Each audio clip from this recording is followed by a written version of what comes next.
Hello प्यारे बच्चों, कैसे हैं आप। मैं डॉक्टर सुशील आपका फिजिक्स में हेल्प चैनल में तहे दिल से स्वागत करता हूं। आजकल हम कर रहे क्लास 11th की केमिस्ट्री और उसका कर रहे चैप्टर नंबर 4। प्यारे बच्चों, पिछली क्लास में हमने इस टॉपिक से, इस चैप्टर से रिलेटेड कुछ टॉपिक्स को करा था, जिसमें लास्ट टॉपिक हमारा था वो जो कि था आबंध ध्रुवणता, जिसे हम बॉन्ड पोलराइजेशन कहते थे। और यदि आपको वो अच्छे से समझ में आएगा तो आप समझिए आगे की जो टॉपिक्स हैं आपको आसानी से समझ में आने वाले, क्योंकि वहां पर हमने एक काफी इंपॉर्टेंट रूल फाइजन्स रूल्स के बारे में आपको बताया था, जिसमें आपको ये बताया था कि कोई भी जो बॉन्ड होता है वो पूर्ण रूप से 100% प्योर नहीं होता। वैद्युत संयोजक बंध में ससंयोजक बॉन्ड के या बंध के गुण पाए जाते हैं और ससंयोजक बॉन्ड में विद्युत संयोजक बॉन्ड के गुण पाए जाते हैं। वहां हमने इस बात को डिटेल में एक्सप्लेन किया था। और आज हम अगला टॉपिक जो कर रहे हैं वह हमारा है एनसीईआरटी 4.4 और यह हमारा है संयोजकता कोश इलेक्ट्रॉन युग्म प्रतिकर्षण सिद्धांत। काफी इंपॉर्टेंट है यह टॉपिक और इसको शॉर्ट में कहा जाता है VSEPR थ्योरी। काफी जगहों पर आपको इसी नाम से यह दिखाई देगा शॉर्ट फॉर्म में, इतने लंबे फॉर्म में इसका नाम कम जगह मिलेगा आपको। अब पहली बात आती है आखिर इसकी फुल फॉर्म क्या है। इसकी है V मतलब वैलेंसी, S मतलब शेल, E मतलब इलेक्ट्रॉन, P मतलब पेयर यानी कि जोड़ा और R मतलब रिपल्सिव और थ्योरी माने सिद्धांत। एक ऐसा सिद्धांत जो कि संयोजी कोश में उपस्थित इलेक्ट्रॉनों के बीच लगने वाले प्रतिकर्षण बल को व्यक्त करता है, उसी को हम VSEPR थ्योरी कहते हैं। अब फुल फॉर्म तो समझ में आ गई। बात आखिर ये है क्या चीज, आखिर ये सिद्धांत किस बात से संबंधित है। मूल बात प्यारे बच्चों ये, तो हमने इससे पहले लुईस डॉट मेथड के बारे में पढ़ा था, जहां पर हमने देखा था एक साइंटिस्ट थे लुईस, उन्होंने एक ये सिद्धांत प्रस्तुत किया था कि परमाणु, कोई भी परमाणु चाहता है उसके अंतिम कक्षा में 8 इलेक्ट्रॉन हो जाए, यानी कि उसका अष्टक पूर्ण हो जाए, जिससे वह हम कह सकते हैं कि जो अक्रिय गैसें होती है, आदर्श गैसें होती है, अपने समीप उनके जो भी आदर्श गैस का परमाणु है उसके इलेक्ट्रॉनिक विन्यास को प्राप्त कर पाए। और यदि वो ऐसा कर लेते हैं तो वह कैसे पहुंच जाते हैं, स्थायी अवस्था पर पहुंच जाते हैं। ये हमने लुईस का मेथड पढ़ा था। लेकिन वहां लुईस डॉट मेथड में जब हम अणु की संरचना बनाते थे तो वहां अणु की आकृति का हमको ज्ञान नहीं हो पाता था। हमें यह तो पता चल जाता था कि केंद्र में कौन सा परमाणु रहेगा और उसके अगल बगल और कौन कौन से परमाणु किस प्रकार से संयोजित रहेंगे, सिंगल बॉन्ड रहेंगे, डबल बॉन्ड रहेंगे। यह बात तो लुईस डॉट मेथड या लुईस बिंदु सिद्धांत से पता चल जाती है। लेकिन मुख्य बात है उस अणु की आकृति क्या होगी, उसके दो बॉन्ड्स के बीच में कितने डिग्री का एंगल होगा, किस प्रकार से वो अपने आप को व्यवस्थित करेंगे केंद्रीय परमाणु के चारों तरफ के जो परमाणु होते हैं वो। तो मूल बात क्या है कि लुईस का जो सिद्धांत है वह किसी भी अणु की आकृति को स्पष्ट नहीं करता है। और इसी बात को समझते हुए आगे दो साइंटिस्ट हमारे होते हैं, एक को कहते हैं सिज्विक और दूसरे थे हमारे पावेल। उन्होंने लगभग 1940 के लगभग यह थ्योरी हमारी प्रस्तुत करी और जिसके द्वारा उन्होंने कोशिश करी कि वह किसी भी अणु की आकृति को स्पष्ट कर पाए। तो मूल बात आपको यहां पर समझ में आती है। हमने कहा कि यह सिद्धांत किसी अणु की आकृति को स्पष्ट करता है तथा उसकी व्याख्या प्रस्तुत करता है। अर्थात किसी भी अणु की आकृति कैसे होगी और वह आकृति क्यों होगी, इस बात को कौन बताता है, हमारा यह सिद्धांत बताता है VSEPR थ्योरी। सेकंड, हमने कहा यह किसने प्रतिपादित किया था, 1940 में सिज्विक तथा पावेल ने इसे प्रस्तुत किया था। और यदि इसको थोड़ा और हम आगे बढ़ाएं तो आगे भी हम कह सकते हैं कुछ और साइंटिस्ट थे, जैसे नाइहोम थे, उन्होंने क्या करा था, इसी थ्योरी को और अधिक संशोधित करके सबके सामने रखा। तो सबका एक ही उद्देश्य था, भाई किसी प्रकार से अणु की आकृति तो स्पष्ट हो, जो कि उससे पहले की सबसे हम कह सकते हैं सक्सेसफुल जो थ्योरी थी, जो कि हमारी थी लुईस थ्योरी, वह स्पष्ट नहीं कर पाई थी। तो अब समझते हैं कि आखिर इस VSEPR थ्योरी के सिद्धांत क्या क्या हैं। तो अब अगला टॉपिक हम लिख रहे हैं, यहां से शुरू कर रहे हैं। VSEPR सिद्धांत की अवधारणाएं। VSEPR सिद्धांत की अवधारणाएं।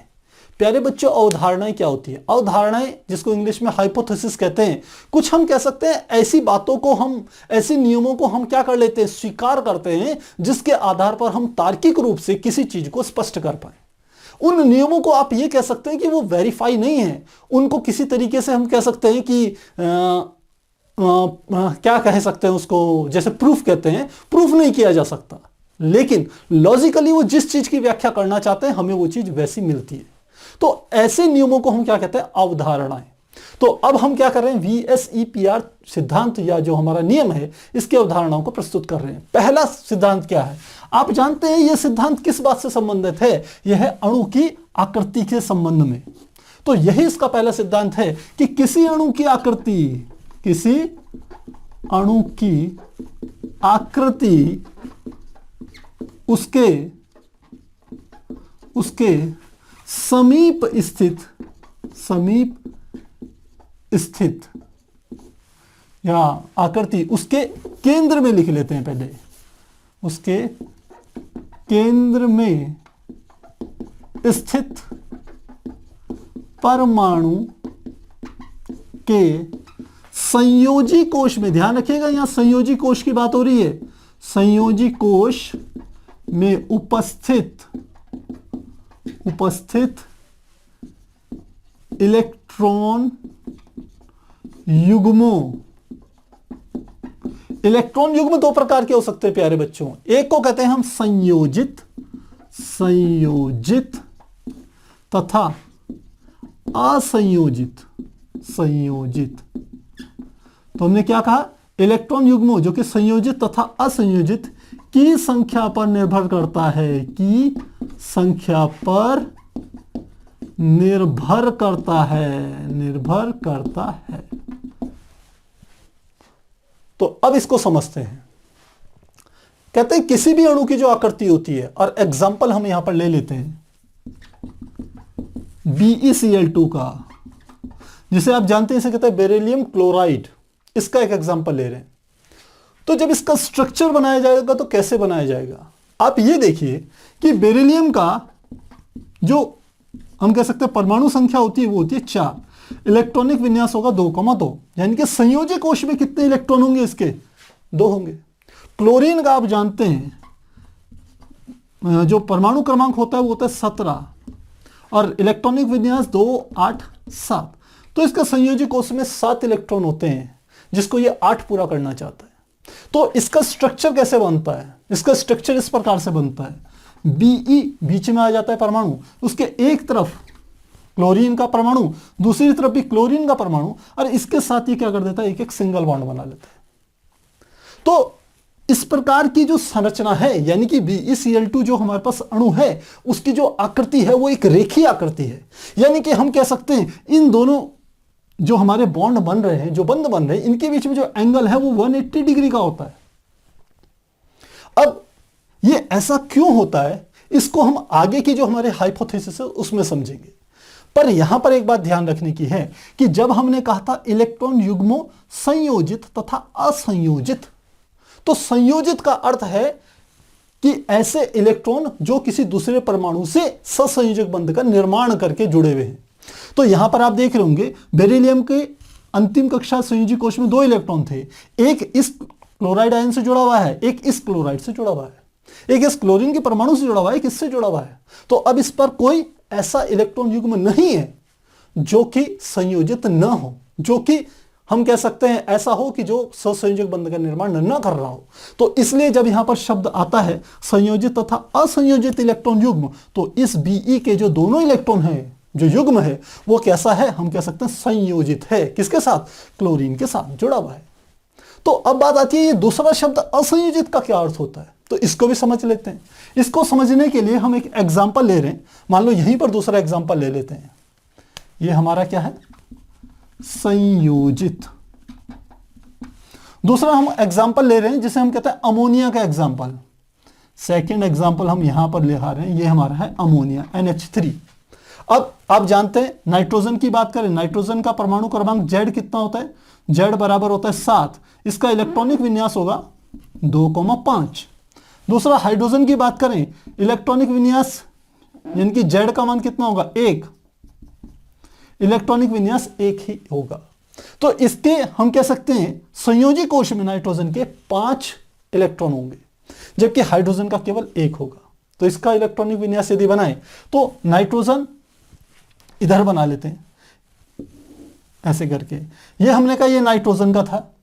अब इसके हाइड्रोजन के 3 परमाणु इससे जुड़े हुए हैं, तो कैसे जोड़ते हैं, वो इस प्रकार से जोड़ते हैं, एक हाइड्रोजन का यहां, एक हाइड्रोजन का यहां और एक हाइड्रोजन का यहां।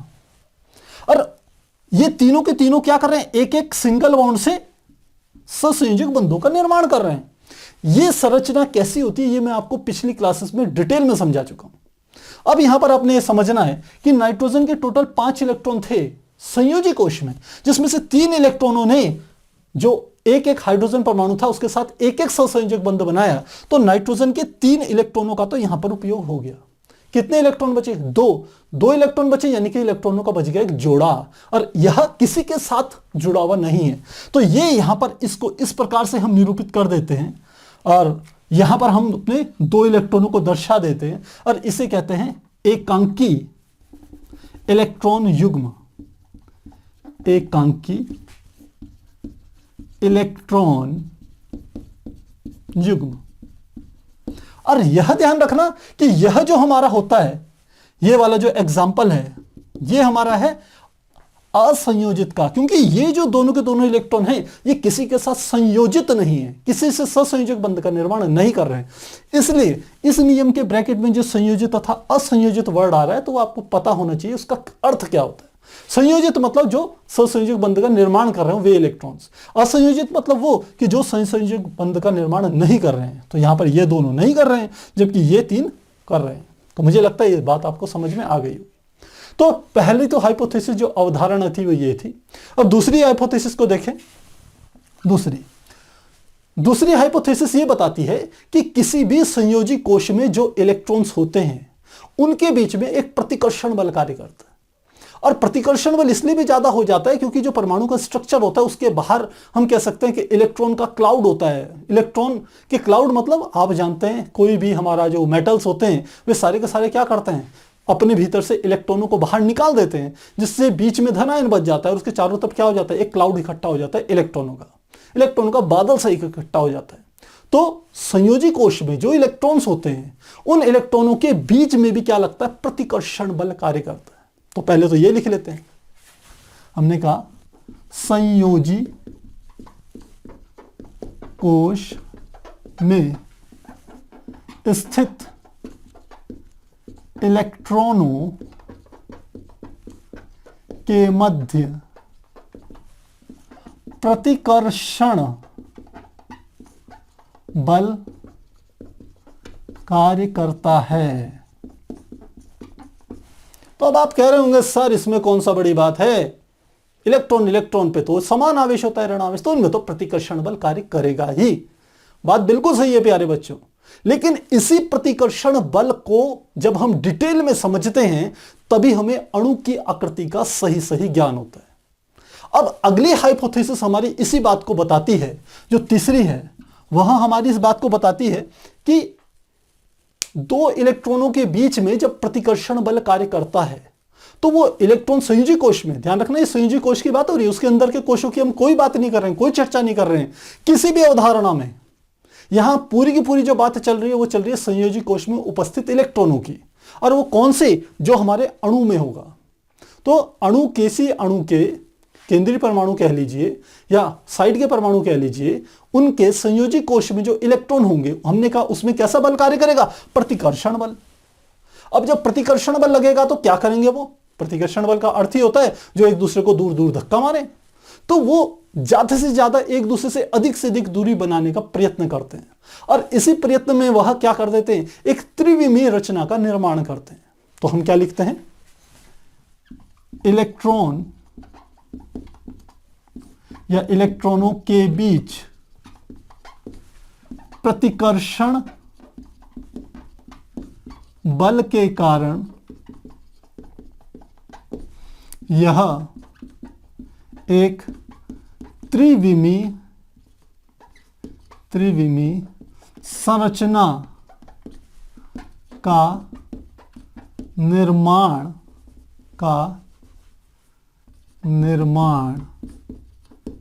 करते हैं। एक 3 डायमेंशनल संरचना का निर्माण कर रहे हैं। एग्जाम्पल ले लेते हैं। इसका एग्जाम्पल हम ले लेते हैं, जैसे बोरान ट्राइफ्लोराइड, इसका एग्जाम्पल ले लें। यहां पर बोरान क्या होगा, सेंटर पे होता है, ये हमने रख दिया बोरान, और इसमें क्या होंगे, इसके 3 परमाणु फ्लोराइड के या फ्लोरीन के इसमें जुड़े हुए होंगे।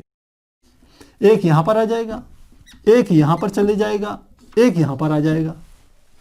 तो यह जो तीनों हैं, यह मिलकर के एक त्रिकोणीय समतल का निर्माण करते हैं। कैसे, हम इस प्रकार से इसे बना सकते हैं। ये तो क्या बना रहे हैं, एक त्रिकोणीय समतल। समतल बनाने तो 2D है, 2 डायमेंशनल है। केवल आप ये मत समझिए कि ये केवल 2 डायमेंशनल बनाएगा। बहुत से ऐसे होंगे जो पिरामिडीय रचनाओं का निर्माण करेंगे। तो कुल मिलाकर आपने समझना है कि जब इलेक्ट्रॉनों के बीच प्रतिकर्षण बल कार्य करता है तो एक त्रिविमीय संरचना उत्पन्न होती है। यहां पर हमने जब देखा था तो ये हमारी संरचना क्या थी, रैखिक संरचना थी, रेखीय संरचना। यहां पर हमने देखा था तो यह भी हमारी क्या थी, एक रेखीय संरचना न होकर के हम कह सकते हैं ये एक 3D फॉर्म में थी, त्रिविमीय थी। और यहां पर हमने देखी ये एक त्रिकोणीय समतल का निर्माण करते हैं। तो प्यारे बच्चों, हमने 3 हाइपोथेसिस की समझ ली है। पहली हाइपोथेसिस अणु की संरचना के बारे में बताती है और साथ ही यह बताती है कि इसमें संयोजी कोश में जो भी इलेक्ट्रॉन होते हैं, चाहे वो संयोजित हो चाहे असंयोजित हो, वे सारे के सारे क्या होते हैं, उनकी संख्या पर ही अणु की आकृति निर्भर करती है। दूसरा, संयोजी कोश में जो इलेक्ट्रॉन होंगे उनके बीच में प्रतिकर्षण बल कार्य करेगा। तीसरा, जो प्रतिकर्षण बल कार्य करेगा इसके कारण इलेक्ट्रॉन एक दूसरे से दूर दूर जाने की कोशिश करेंगे, जिसके कारण वो एक त्रिविमीय संरचना का निर्माण करते हैं। अब त्रिविमीय संरचना कैसी होगी यह हम अगले हाइपोथेसिस में समझते हैं। तो आप एक बार इसका स्क्रीनशॉट लीजिए, फिर हम आगे कंटिन्यू करेंगे। तो प्यारे बच्चों, अभी हमने 3 अभिधारणाओं को, 3 हाइपोथेसिस को समझा। अब वहीं से हम चौथी को समझते हैं। चौथी जो हमारी है वह तीसरी पर ही डिपेंड है, और तीसरी हमने देखी थी दूसरी पर। देखिए, पहली तो केवल आकृति के बारे में बताती है कि केंद्रीय परमाणु से संयोजी कोश में जो इलेक्ट्रॉन है वो संयोजित है या असंयोजित है, इनकी संख्या पर निर्भर करती है। दूसरा नियम कहता था कि इलेक्ट्रॉन इलेक्ट्रॉन्स के बीच में प्रतिकर्षण बल कार्य करता था। तीसरा नियम कहता था कि इलेक्ट्रॉन इलेक्ट्रॉन के बीच में जो प्रतिकर्षण बल कार्य करता है संयोजी कोश में, इसके कारण इलेक्ट्रॉन एक त्रिविमीय संरचना का निर्माण करते हैं, यानी कि वो एक दूसरे से अधिकतम दूरी तक जाने का प्रयत्न करते हैं। प्रतिकर्षण बल लगेगा तो अधिकतम दूरी ही जाएंगे। और चौथी हाइपोथेसिस कहती है कि जो त्रिविमीय संरचना होगी, वह त्रिविमीय संरचना जो होगी वो होगी गोलीय, यानी कि जो संयोजी कोश होगा उसके इलेक्ट्रॉन, जैसे हमारा एक गोला होता है, गोला क्या होता है, एक जैसे फुटबॉल ले लीजिए, तो उसके सतह पर क्या होते हैं, अलग अलग स्थितियों पर स्थित रहते हैं। तो चौथी अवधारणा हमारी यही है। तो लिख लेते हैं, चौथी अवधारणा कहते हैं कि संयोजी कोश पर उपस्थित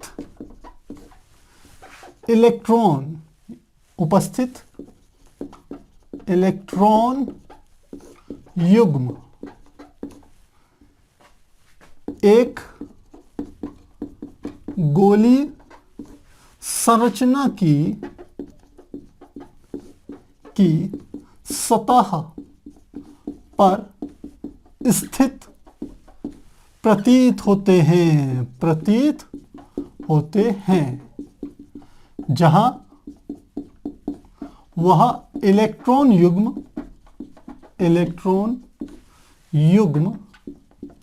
एक दूसरे से, क्योंकि एक से अधिक इलेक्ट्रॉन युग्म हो सकते हैं, तो एक दूसरे से अधिकतम दूरी पर स्थित होते हैं, अधिकतम दूरी पर स्थित होते हैं। अब हम क्या कर सकते हैं, इसको एग्जाम्पल्स के थ्रू समझ सकते हैं। हम जो एग्जाम्पल दे रहे हैं वो हम दो एग्जाम्पल लेंगे। एक ले सकते हैं फास्फोरस पेंटाक्लोराइड का एग्जाम्पल ले सकते हैं, और एक हम चाहें तो मीथेन का एग्जाम्पल भी ले सकते हैं। तो पहला एग्जाम्पल जो हम ले रहे हैं वो ले रहे हैं मीथेन का, यानी कि CH4 का। अब आप इसको समझिए किस प्रकार से होगा।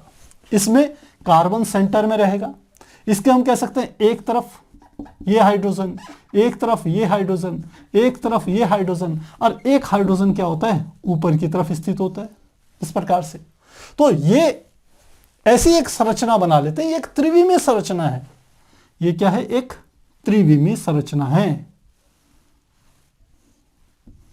ये इस प्रकार से त्रिविमीय संरचना है, जिसको हम कहते हैं चतुष्फलकीय संरचना। इसी प्रकार एक और संरचना समझते हैं जिसे हम कहते हैं PCl5 की संरचना, फास्फोरस पेंटाक्लोराइड। तो क्या होता है इसमें, फास्फोरस यहां पर आ गया। अब हम कहते हैं इसमें 5 क्लोरीन के परमाणु इस केंद्रीय परमाणु से जुड़े हुए रहते हैं। तो कैसे जोड़ते हैं, सबसे पहले तो एक हम कह सकते हैं ट्रायंगल बनाते हैं, यानी कि एक Cl यहां हो गया, एक Cl यहां हो गया, और एक Cl यहां हो गया। ये 3 Cl हो गए। अब ये तीनों के तीनों हम कह सकते हैं एक सरफेस पे हैं, यानी कि एक पृष्ठ पे है, एक क्षैतिज पे स्थित है। और ऊपर भी एक यहां पर बना देते हैं, एक Cl बना दिया, और नीचे भी हम बना सकते हैं, यहां पर एक Cl बना देते हैं। तो आपको लग रहा होगा सर ये Cl लाइन में आ गए, तो इसको दर्शाने के लिए थोड़ा सा इसको टेढ़ा बना देंगे तो आपकी समझ में आ जाएगा। इसको थोड़ा सा देखिए ऐसे बना देते हैं, यहां Cl और यहां पर भी Cl, और यहां पर भी मैंने बना दिया Cl।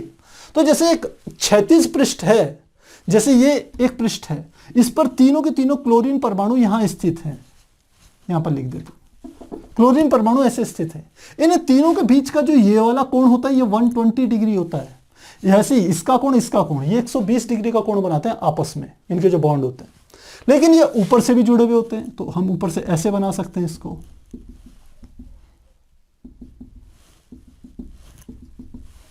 तो ये कैसे बनेगा, ये यदि इसकी आकृति बनाना चाहूं तो ये ऐसी एक आकृति बनेगी, ये ऐसी आकृति, एक ऊपर एक नीचे। तो एक ऐसे ऐसे ऐसे ऐसे, यहां पर क्या होता है फास्फोरस, और ये भी एक हाइड्रोजन क्लोरीन का परमाणु होता है। यहां भी क्लोरीन का परमाणु, यहां भी क्लोरीन का परमाणु, यहां भी क्लोरीन का परमाणु, और यहां भी क्लोरीन का परमाणु। तो यह बनाते हैं एक पिरामिड का निर्माण करते हैं, जिसकी सतह क्या होती है, क्षैतिज होती है। तो इसको हम नाम देते हैं त्रिकोणीय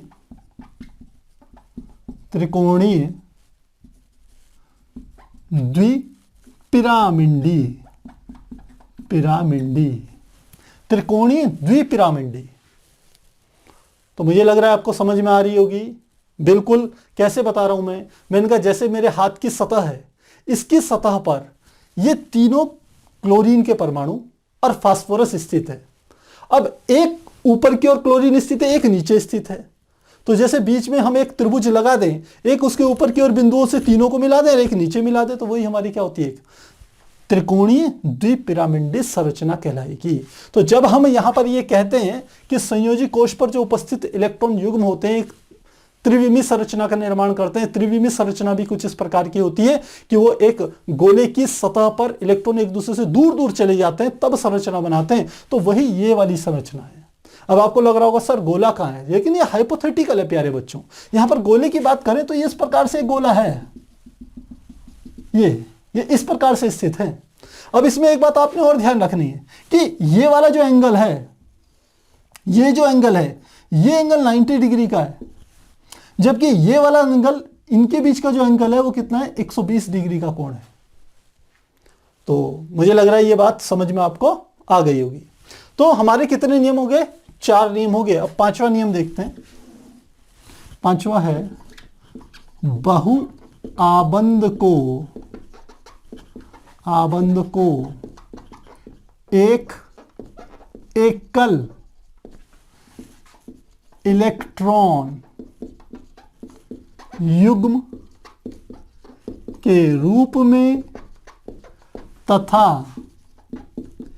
एक से अधिक अधिक बहु आबंध को एकल सुपर युग्म लिया जाता है। अब इसका अर्थ भी समझ लीजिए। बहुआबंध का अर्थ क्या हुआ? बहुआबंध जैसे हम कहते थे single bond, double bond, triple bond. तो सिंगल बॉन्ड कब? जब दो परमाणुओं के बीच एक एक इलेक्ट्रॉनों का ससंयोजक बंध का निर्माण हो, एक एक इलेक्ट्रॉनों का साझा हो, तो वो हमारा क्या होता था? Single bond. और एकल बॉन्ड कहते थे। अब द्वि बॉन्ड या त्रि बॉन्ड कौन से होते थे? जिसे हम बहुआबंध कहते थे, उसमें जिसमें एक से अधिक इलेक्ट्रॉनों का साझा हो रहा हो, 2 इलेक्ट्रॉनों का, 3 इलेक्ट्रॉनों का, तो वहां पर हमारे बहुआबंध बनते थे। यदि केवल एक बहुआबंध है तो उसे हम यहां पर ले लेते हैं एक एकल इलेक्ट्रॉन युग्म। क्या ले रहे हैं इसे? एक एकल इलेक्ट्रॉन युग्म माना जाएगा। लेकिन यदि एक से अधिक बहुआबंध हैं तो उसको हम नाम देते हैं एकल सुपर युग्म माना जाता है उसको। इस प्रकार से उसे क्या कर लिया जाता है? स्वीकार कर लिया जाता है। अब आप कह रहे होंगे सर यहां पर बहुआबंध को एकल इलेक्ट्रॉन युग्म मानने की क्या आवश्यकता है? इसी प्रकार ये एक से अधिक बहुआबंध जो हैं उसको एकल सुपर युग्म मानने की क्या आवश्यकता है?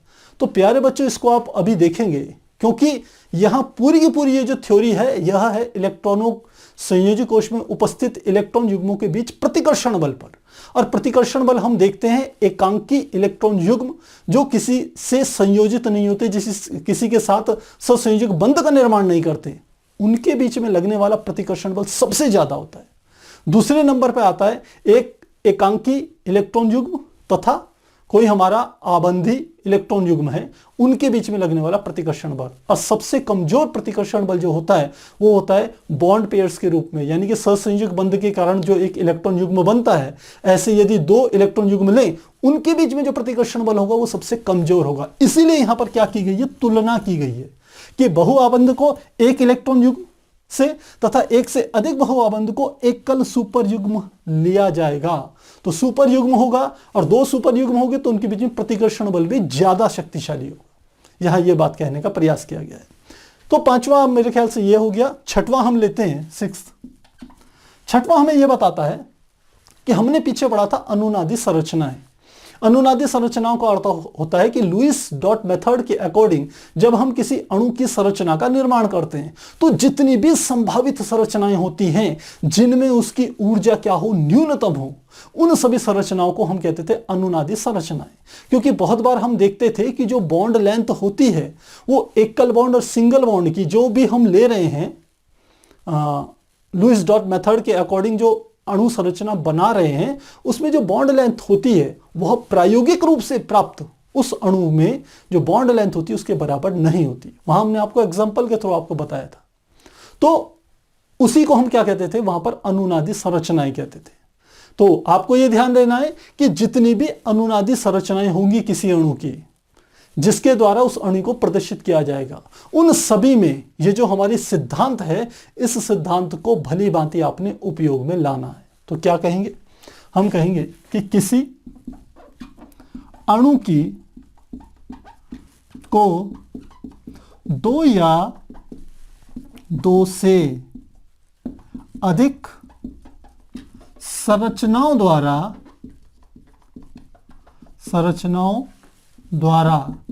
दर्शाया जाए, यानी कि प्रदर्शित किया जाए तो वह भी जो हमारा सिद्धांत है जिसे हम कहते हैं VSEPR, valency shell electron paired repulsive सिद्धांत का पालन क्या है? किसी अणु की 2 या 2 से अधिक संरचनाओं द्वारा दर्शाया जाए तो वह भी VSPR सिद्धांत का पालन करती है। जितनी भी संरचना बनाएंगी वह इस सिद्धांत का पालन जरूर करेगी। तो यह बात आपने क्या करनी है? ध्यान रखनी है। तो प्यारे बच्चों मुझे लग रहा है ये पूरे के पूरे 6 की 6 हाइपोथेसिस होगी। अब हम यहां पर आपके सामने कुछ संरचनाओं को रखेंगे जिससे आपको ये जो थ्योरी होगी वो अच्छे से समझ में आ जाएगी। ध्यान रखिएगा यह थ्योरी इस बात पर आधारित है कि इलेक्ट्रॉनों के बीच में जो कि संयोजी कोश में स्थित है उनके बीच में कैसे प्रतिकर्षण बल लग रहा है। और प्रतिकर्षण बल का जो क्रम होगा सबसे पहले हम उसको समझेंगे, जैसा मैंने अभी आपको बताया था, और उसके बाद हम क्या करेंगे, कुछ संरचनाओं को यहां पर आपके सामने रखेंगे जिससे आपको वह नियम अच्छे से समझ में भी आ जाएगा। तो प्यारे बच्चों, अभी हमने VSEPR थ्योरी के जो 6 हाइपोथेसिस दी थी साइंटिस्टों ने, उनके बारे में हमने यहां पर क्या करी, चर्चा करी। अब हम यहां पर इस बात को समझते हैं कि मूल सिद्धांत यह है कि इलेक्ट्रॉनों के बीच में कैसे प्रतिकर्षण बल कार्य कर रहा है, इलेक्ट्रॉन युग्मों के बीच में। तो इसे हमारे को समझना आवश्यक है और इसी पर आपका पूरा का पूरा यह सिद्धांत जो है वो लागू होता है। तो क्या है, ये कहते हैं कि जो इलेक्ट्रॉन युग्म होते हैं वो 2 प्रकार के होते हैं। एक होते हैं एकांकी इलेक्ट्रॉन युग्म और एक होते हैं हमारे आबंधी इलेक्ट्रॉन युग्म। तो कौन कौन से हैं? पहला हमारा होता है एकांकी इलेक्ट्रॉन युग्म और दूसरा जो होता है वो होता है आबंधी इलेक्ट्रॉन युग्म। इस एकांकी इलेक्ट्रॉन युग्म को हम लोन पेयर इलेक्ट्रॉन कहते हैं। लोन पेयर इलेक्ट्रॉन मतलब एक ऐसा इलेक्ट्रॉन का जोड़ा जो कि किसी के साथ किसी प्रकार की बाउंडेशन नहीं करता, यानी कि बंध का निर्माण नहीं करता, इसलिए इसे कहते हैं लोन पेयर इलेक्ट्रॉन। और सामान्यतः इसे LP से निरूपित किया जाता है, LB से, लोन पेयर, LP से ही करते हैं लोन पेयर इलेक्ट्रॉन। और जो दूसरा होता है आबंधी इलेक्ट्रॉन युग्म, इसे कहते हैं हम बॉन्ड पेयर इलेक्ट्रॉन, यानी कि ऐसा इलेक्ट्रॉन का जोड़ा जो कि क्या बन रहा है, बंध के कारण जिसका निर्माण हुआ है, तो इसे कहते हैं बॉन्ड पेयर, यानी कि BP, बॉन्ड पेयर इलेक्ट्रॉन। तो अब समझें कि आखिर जो प्रतिकर्षण बल लगता है इलेक्ट्रॉनों के बीच में वो किस में ज्यादा किस में कम होता है। तो आपको ध्यान रखना है, एकांकी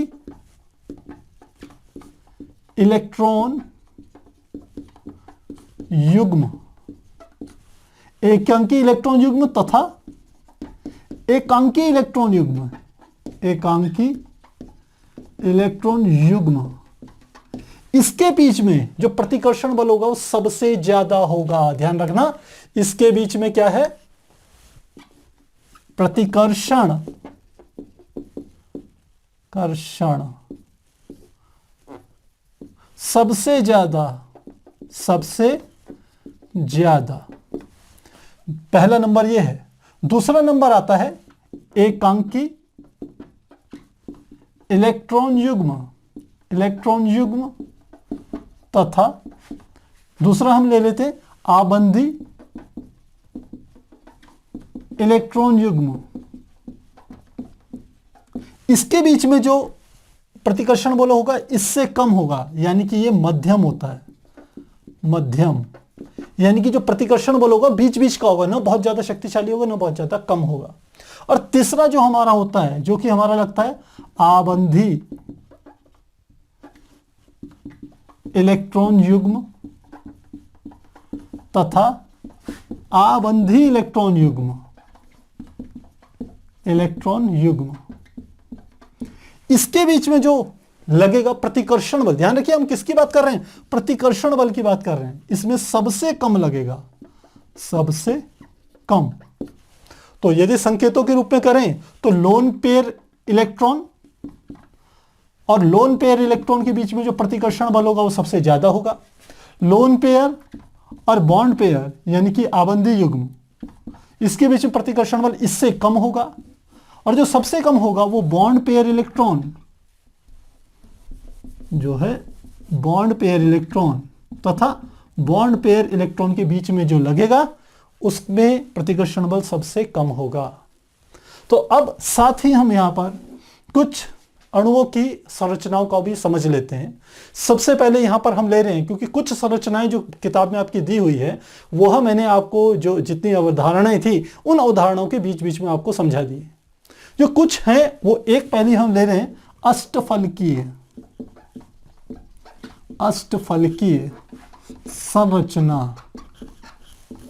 पहली बात, अष्टफलकीय क्या हुआ? अष्टफलक मतलब जिसके 8 फलक हों, 8 पृष्ठ हों, ऐसी संरचना को अष्टफलकीय संरचना कहेंगे। जैसे इसका जो एग्जाम्पल है वह हम लेते हैं, जैसे SF6, इसे कहते हैं sulphur hexa fluoride, sulphur hexa fluoride.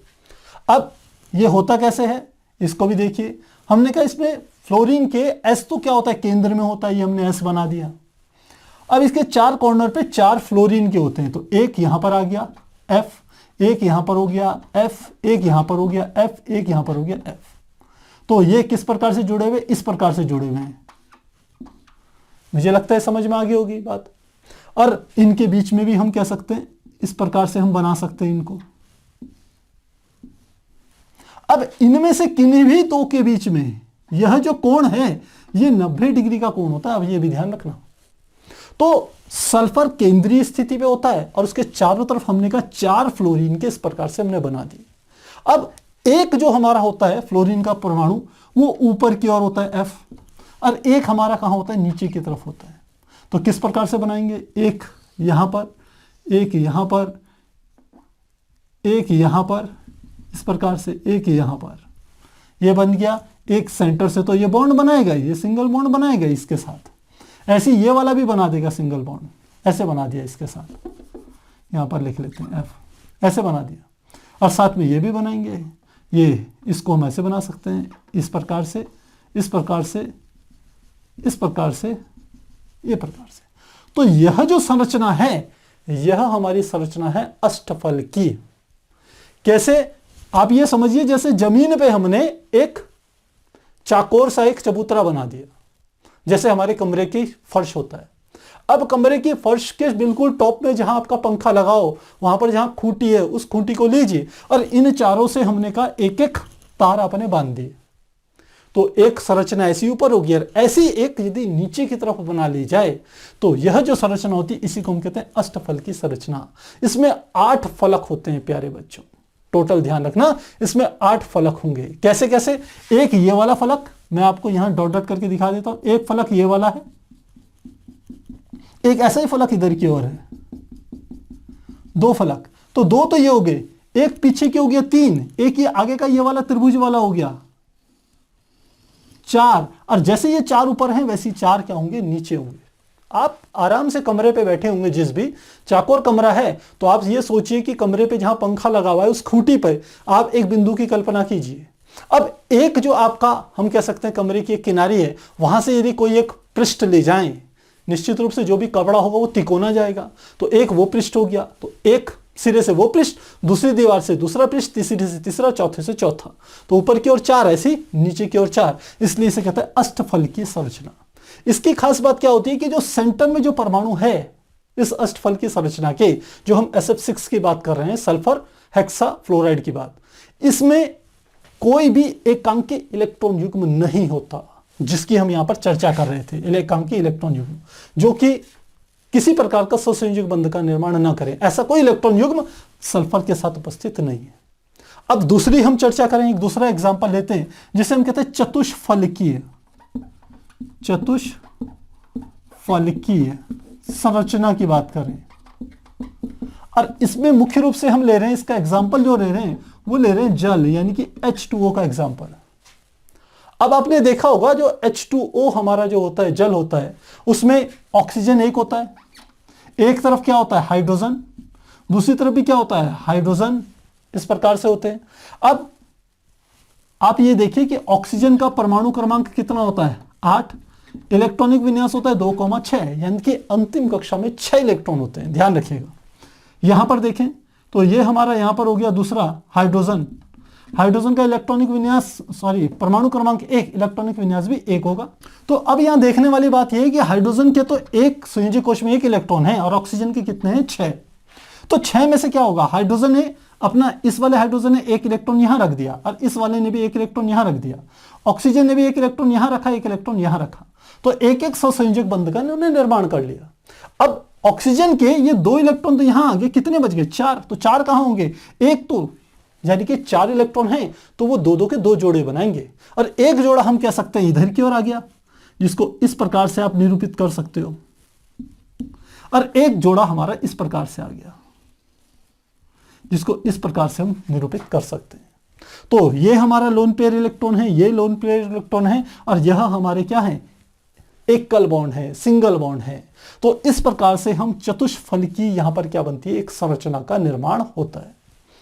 तो प्यारे बच्चों, यहां पर हमने किसकी संरचना का मुख्य रूप से जिक्र किया? एक अष्टफल की संरचना सल्फर हेक्साफ्लोराइड का, और दूसरा हमने जल के अणु की संरचना का यहां पर क्या करा, आपके सामने रखी।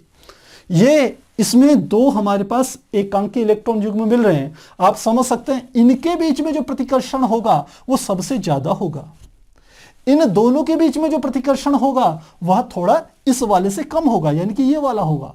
और इन दोनों के बीच में जो प्रतिकर्षण होगा वो क्या होगा? सबसे कम होगा।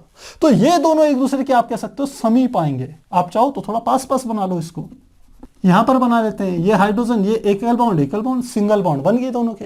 तो इन दोनों के बीच में हमने कहा प्रतिकर्षण बल सबसे कम है। ये वाला प्रतिकर्षण बल इन दोनों के बीच में सबसे कम होगा, और इसके और इसके बीच में थोड़ा ज्यादा होगा। कौन सा? ये वाला इन दोनों के बीच में लग रहा है, इसके और इसके बीच में।